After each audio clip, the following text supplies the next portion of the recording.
Assalamualaikum warahmatullahi wabarakatuh. Halo teman-teman, perkenalkan kami dari kelompok 1 yang beranggotakan 4 Fatimah dan Adisti Padilla Chairunisa. Kami dari kelas 2B PG PAUD. Pada kali ini, kami akan menjelaskan materi tentang konsep dasar strategi pembelajaran PAUD.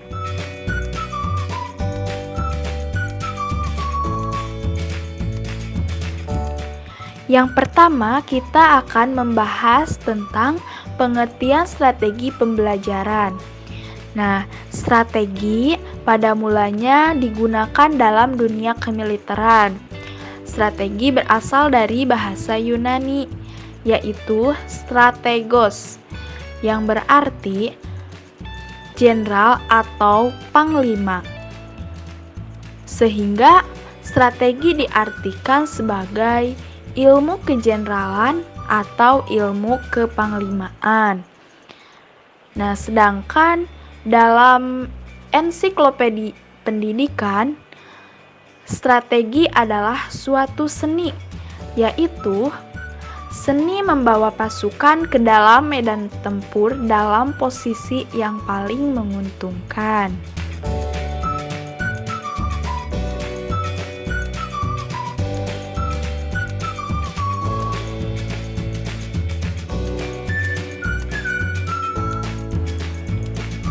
Kemudian, perkembangan selanjutnya strategi tidak lagi hanya seni, tetapi sudah merupakan ilmu pengetahuan yang dipelajari. Nah, dengan demikian, istilah strategi diterapkan dalam dunia pendidikan, khususnya dalam kegiatan pembelajaran. Istilah strategi dalam dunia pendidikan khususnya dalam kegiatan pembelajaran, yaitu suatu seni dan ilmu untuk membawakan pengajaran di kelas sedemikian rupa sehingga tujuan yang telah ditetapkan dapat tercapai secara efektif dan efisien. Selanjutnya, pengertian strategi pembelajaran menurut beberapa ahli. Yang pertama, menurut Lalu Muhammad Ajhar, bahwa strategi pembelajaran merupakan sarana atau alat penggabungan berbagai macam tindakan untuk mencapai tujuan pembelajaran. Tentunya, tujuan pembelajaran yang efektif dan efisien. Kemudian, strategi pembelajaran adalah segala usaha guru untuk menerapkan berbagai metode pembelajaran dalam mencapai tujuan yang diharapkan. Dengan demikian, strategi pembelajaran menekankan kepada bagaimana aktivitas guru mengajar dan aktivitas anak belajar. Yaumi 2013. Maksudnya, di sini, strategi pembelajaran yaitu bagaimana aktivitas guru mengajar dengan menerapkan berbagai metode pembelajaran dan bagaimana aktivitas anak belajar dalam mencapai tujuan yang diharapkan. Selanjutnya, menurut Padlillah 2012, ia mengemukakan strategi pembelajaran dapat diartikan sebagai kegiatan merencanakan pembelajaran yang berisi tentang rangkaian kegiatan yang harus dilakukan guru dan murid, termasuk di dalamnya penggunaan metode dan pemanfaatan sumber daya untuk mencapai tujuan pembelajaran yang efektif dan efisien. Maksudnya, strategi pembelajaran itu merupakan suatu kegiatan merencanakan pembelajaran yang harus dilakukan oleh guru dan murid untuk mencapai tujuan pembelajaran yang efektif dan efisien.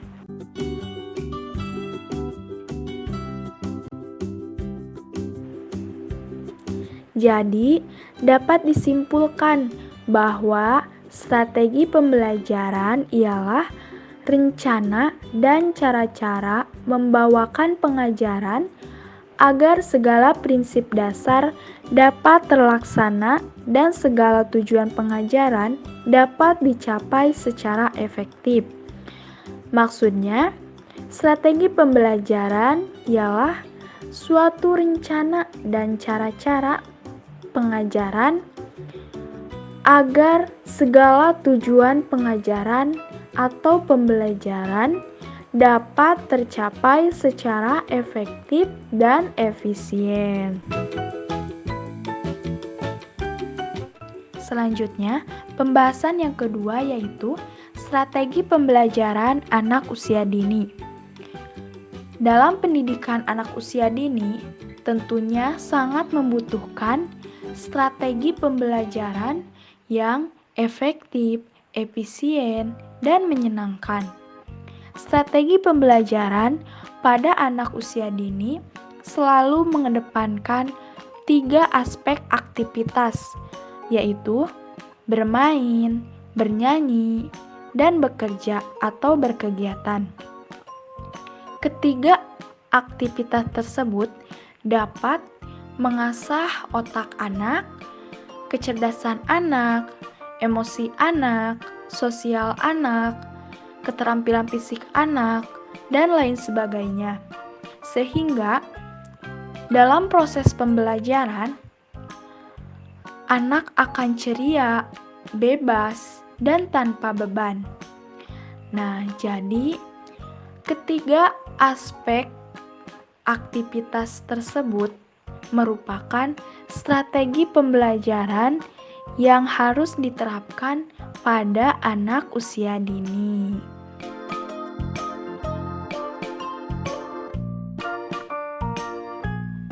Selanjutnya, untuk melaksanakan proses pembelajaran di lembaga pendidikan anak usia dini sangat membutuhkan suatu strategi pembelajaran. Nah, tadi sebelumnya sudah dijelaskan suatu strategi pembelajaran pada anak usia dini itu ada 3 aspek aktivitas. Nah, sedangkan yang ini suatu strategi pembelajaran ada 2 proses pembelajaran. Yang pertama yaitu aktif dan yang kedua atraktif. Apa sih pembelajaran aktif dan atraktif itu? Pembelajaran aktif merupakan pembelajaran yang menekankan keaktifan anak didik untuk mengalami sendiri, untuk berlatih, untuk berkegiatan, sehingga baik dengan daya pikir, emosi, dan keterampilannya mereka belajar dan berlatih. Maksudnya, pembelajaran aktif itu menekankan pada keaktifan anak didiknya. Jadi, mereka untuk mengasah daya pikir, emosi, dan keterampilannya itu mereka belajar dan berlatih secara aktif. Sedangkan pembelajaran atraktif merupakan suatu proses pembelajaran yang mempesona, menarik, mengasihkan, menyenangkan, tidak membosankan, bervariasi, kreatif, dan indah. Jadi, proses pembelajaran atraktif itu merupakan pembelajaran yang dapat menyenangkan, mengasihkan, menarik perhatian anak, dan tentunya tidak dapat membosankan.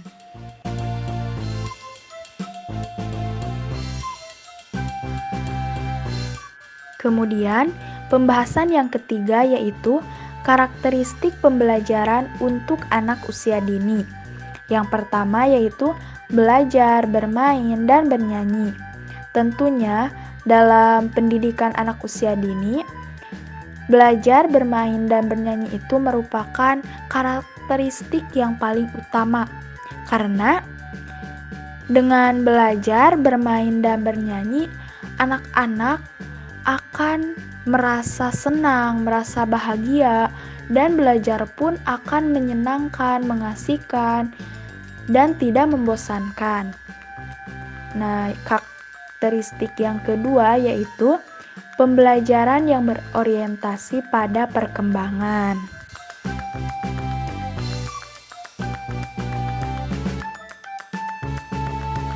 Pembelajaran yang berorientasi pada perkembangan itu mengacu pada 3 hal penting. Yang pertama, yaitu berorientasi pada usia yang tepat. Maksudnya, pembelajaran itu harus sesuai dengan usia anak didik, sehingga kemampuan yang diharapkannya pun dapat tercapai. Serta dalam proses kegiatan belajarnya pun, anak-anak tidak akan merasa kesulitan karena itu sesuai dengan usianya. Kemudian yang kedua yaitu berorientasi pada individu yang tepat. Nah, dalam hal ini, manusia merupakan makhluk individu. Tentunya, individu yang satu dengan individu yang lainnya pasti berbeda.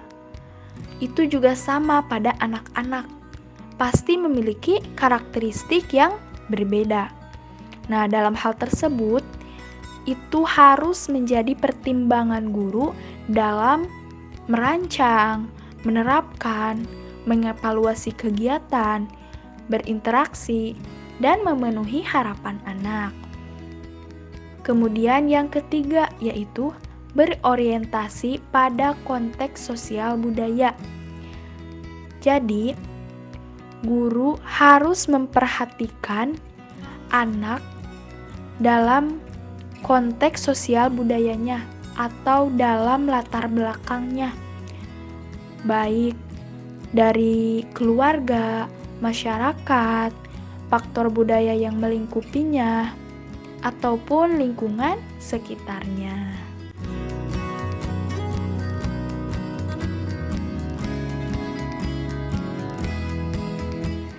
Nah, untuk materi yang selanjutnya itu ada jenis-jenis strategi pembelajaran anak usia dini. Yang pertama ada strategi pembelajaran langsung. Strategi pembelajaran langsung ini disajikan secara langsung dan anak-anak langsung mengolahnya. Contohnya itu kayak bermain balok, puzzle, melukis, dan lain-lainnya.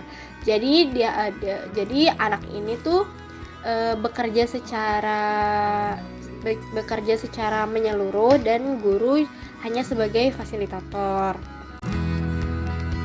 Yang kedua, strategi belajar individual. Strategi belajar individual ini dilakukan secara mandiri. Jadi, kecepatan, kelambatan, dan keberhasilan pembelajaran masing-masing anak itu akan berbeda-beda gitu, ditentukan oleh bagaimana anak itu bekerja seperti itu. Lalu yang ketiga ada strategi belajar kelompok. Nah, strategi belajar kelompok ini sudah pasti secara beregu ya. Nah, bentuk belajarnya itu bisa dalam kelompok besar atau kelompok kecil. Lalu strategi kelompok ini tuh tidak memperhatikan kecepatan belajar seperti yang individual tadi, karena ini beregu gitu. Jadi setiap individu dianggap sama gitu. Jadi karena kelompok belajar ini tuh kan pasti ada yang punya kemampuan tinggi. Jadi terus yang kemampuan tinggi akan terhambat oleh yang kemampuannya biasa-biasa aja. Jadi kayak saling membantu gitu loh kalau di strategi belajar kelompok ini gitu. Lalu yang keempat ada strategi pembelajaran deduktif. Nah, strategi pembelajaran deduktif ini dilakukan dengan mempelajari konsep-konsep, lalu dicari kesimpulan dan ilustrasinya dari yang abstrak ke hal yang konkret. bisa juga disebut strategi pembelajaran dari umum ke khusus. Jadi dari hal-hal yang umum kita pelajari, lalu baru ke hal-hal yang khusus seperti itu. Yang terakhir ada strategi pembelajaran induktif. Nah, strategi pembelajaran induktif ini tuh kebalikan dari strategi pembelajaran deduktif yang tadi ya.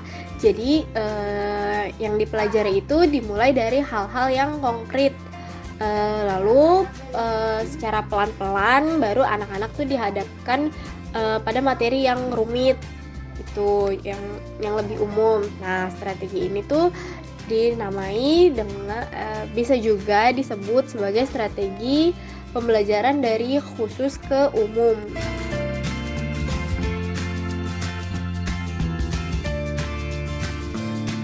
Nah, untuk materi yang selanjutnya itu ada prinsip-prinsip pembelajaran anak usia dini.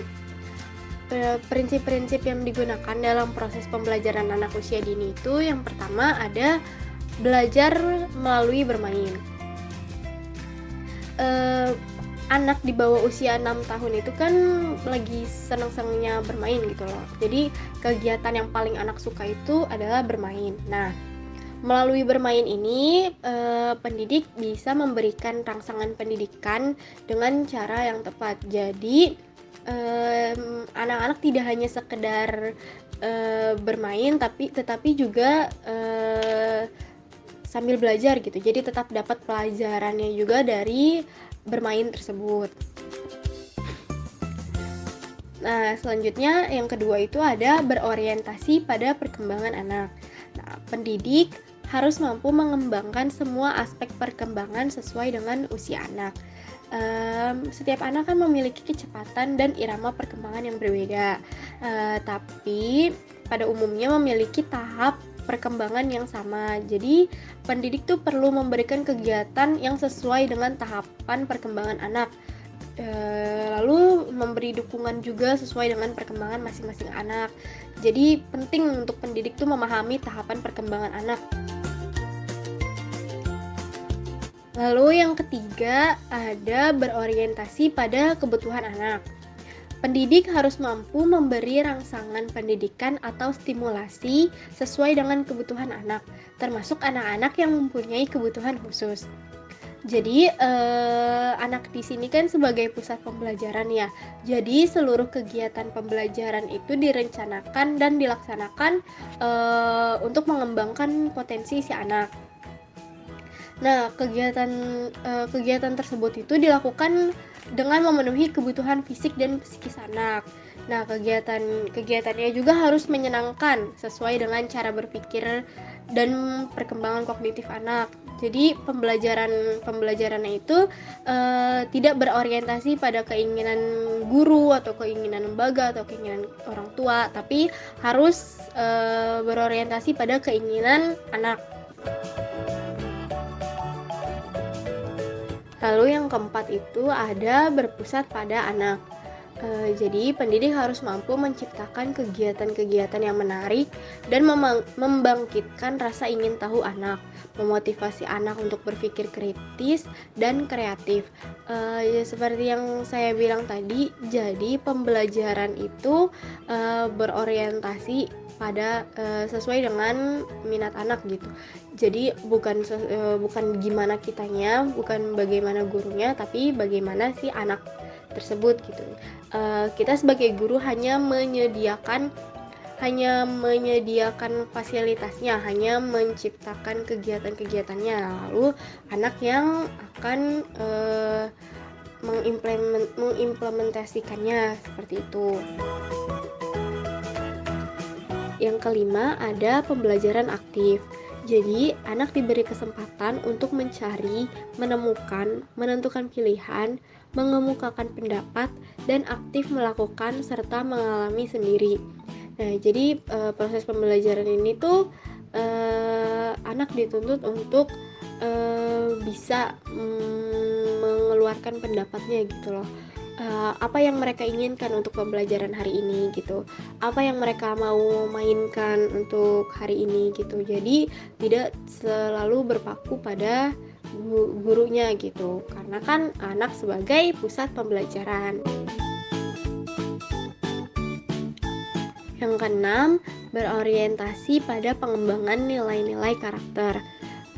Pemberian rangsangan pendidikan dan pembelajaran diarahkan untuk mengembangkan nilai-nilai karakter. Pengembangan nilai-nilai karakter dilakukan secara terpadu, baik melalui pembiasaan dan keteladanan, baik secara spontan maupun terprogram. Nah, pengembangan rangsangan pendidikan ini tuh diarahin buat ngembangin nilai-nilai yang membentuk karakter yang positif pada anak. Jadi pengembangan ini tuh nggak cuma dengan pembelajaran langsung, tapi bisa melalui pembelajaran yang ngembangin ke kompetensi pengetahuan dan keterampilan, bisa juga melalui pembiasaan dan keteladanan. Lalu yang ketujuh, berorientasi pada pengembangan kecakapan hidup. Nah, pemberian rangsangan pendidikan ini tuh diarahin untuk ngembangin kemandirian anak. Jadi dilakukan secara terpadu gitu, bisa melalui pembelajaran untuk ngembangin kompetensi dan pengetahuan, bisa juga lewat pembiasaan dan keteladanan. Lalu yang kedelapan, didukung oleh lingkungan yang kondusif. Nah, lingkungan pembelajaran ini tuh diciptakan sedemikian rupa agar menarik, menyenangkan, aman, dan nyaman bagi anak. Penataan ruang juga diatur agar anak dapat berinteraksi dengan pendidik, pengasuh, dan anak yang lainnya. Jadi lingkungan itu kan kayak guru ketiga gitu bagi anak. Jadi anak tuh belajar kebersihan, kemandirian, aturan, dan banyak hal lainnya tuh dari lingkungan bermain gitu. Jadi pendidik harus benar-benar memperhatikan lingkungan belajar anak gitu, supaya mereka tuh nyaman gitu, berasa senang untuk bermain di lingkungan seperti itu. Lalu yang kesembilan, ada berorientasi pada pembelajaran yang demokratis. Jadi pembelajaran yang demokratis ini tuh sangat penting dan sangat diperlukan gitu untuk mengembangkan rasa saling menghargai antara anak dengan pendidik dan anak dengan temannya gitu. Yang terakhir, ada pemanfaatan media dan sumber belajar di lingkungan PAUD. Piaget meyakini bahwa anak belajar banyak dari media dan alat yang digunakannya saat bermain. Jadi media belajar itu bukan cuma yang dari pabrikan gitu yang udah jadi bentukannya, tapi juga dari segala bahan dan segala bentuk yang ada di sekitar anak gitu, kayak daun, tanah, batu-batuan, tanaman kayak gitu. Nah, bukan cuma itu aja, tapi bisa orang-orang dengan profesi tertentu gitu yang sesuai sama tema yang sedang dipelajari, kayak dokter, polisi, nelayan, petugas pemadam kebakaran, dan sebagainya kayak gitu. Nah, penggunaan media dan sumber belajar ini juga dimaksudkan itu agar anak tuh dapat bereksplorasi dengan benda-benda di lingkungan sekitarnya. Jadi pembelajaran lebih kontekstual dan bermakna seperti itu.